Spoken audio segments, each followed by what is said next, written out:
Ladies and gentlemen, these may not be the dark days. The sun is shining upon us. But once again, I ask for volunteers to step forward.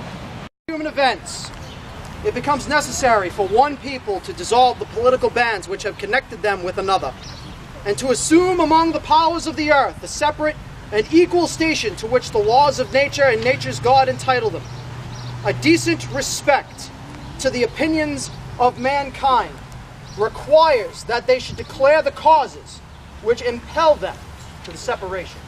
Hold these truths to be self-evident, that all men are created equal, that they are endowed by their Creator with certain unalienable rights, that among these are life, liberty, and the pursuit of happiness.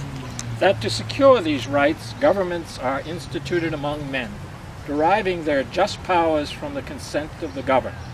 That whenever any form of government becomes destructive of these ends, it is the right of the people to alter or to abolish it, and to institute new government, laying its foundation on such principles and organizing its powers in such form as to them shall seem most likely to affect their safety and happiness.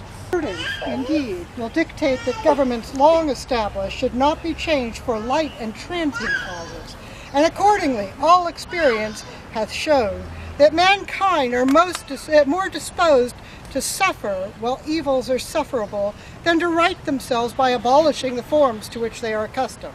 In a long train of abuses and usurpations, pursuing invariably the same object, evinces a design to reduce them under absolute despotism. It is their right, it is their duty to throw off such government and to provide new guards for their future security. Of the people.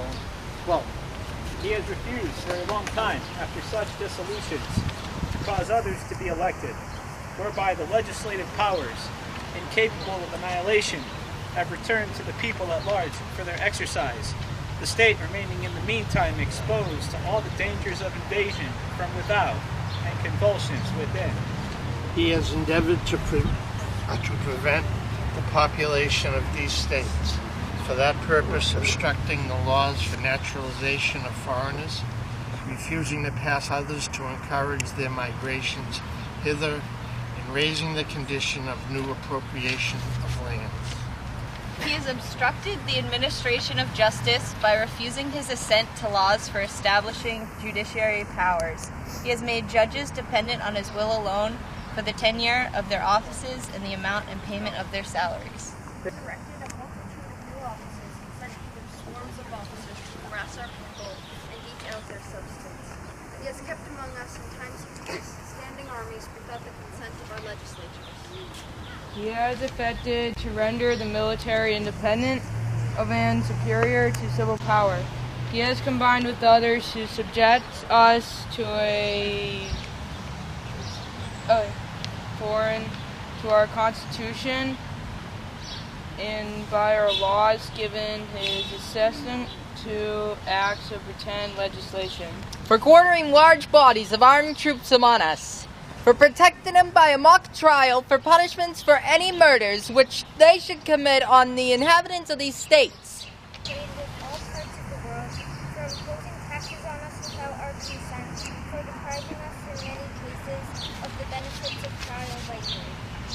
For transporting us beyond seas to be tried for pretended offenses, for abolishing the free system of English laws in a neighboring province, establishing therein an arbitrary government, and enlarging its boundaries so as to render it once an example and fit instrument for introducing the same absolute rule into these colonies. Thank you. For taking away our charters, abolishing our most valuable laws, and altering fundamentally the forms of our governments, for suspending our own legislatures, and declaring themselves invested with the power to legislate for us in all cases whatsoever. He has abdicated government here by declaring us out of his protection and waging war against us. He has plundered our seas, ravaged our coasts, burnt our towns, and destroyed the lives of our people. He has excited domestic construction amongst us and has endured to bring on the inhabitants of our frontiers the merciless Indian savages whose known rulers as an undistinguished destruction of all ages, sexes, and conditions. 22. He is at this time transporting large armies of foreign mercenaries to complete the works of death, desolation, and tyranny already begun with circumstances of cruelty and perfidy scarcely paralleled in the most barbarous ages and totally unworthy the head of civilized nation.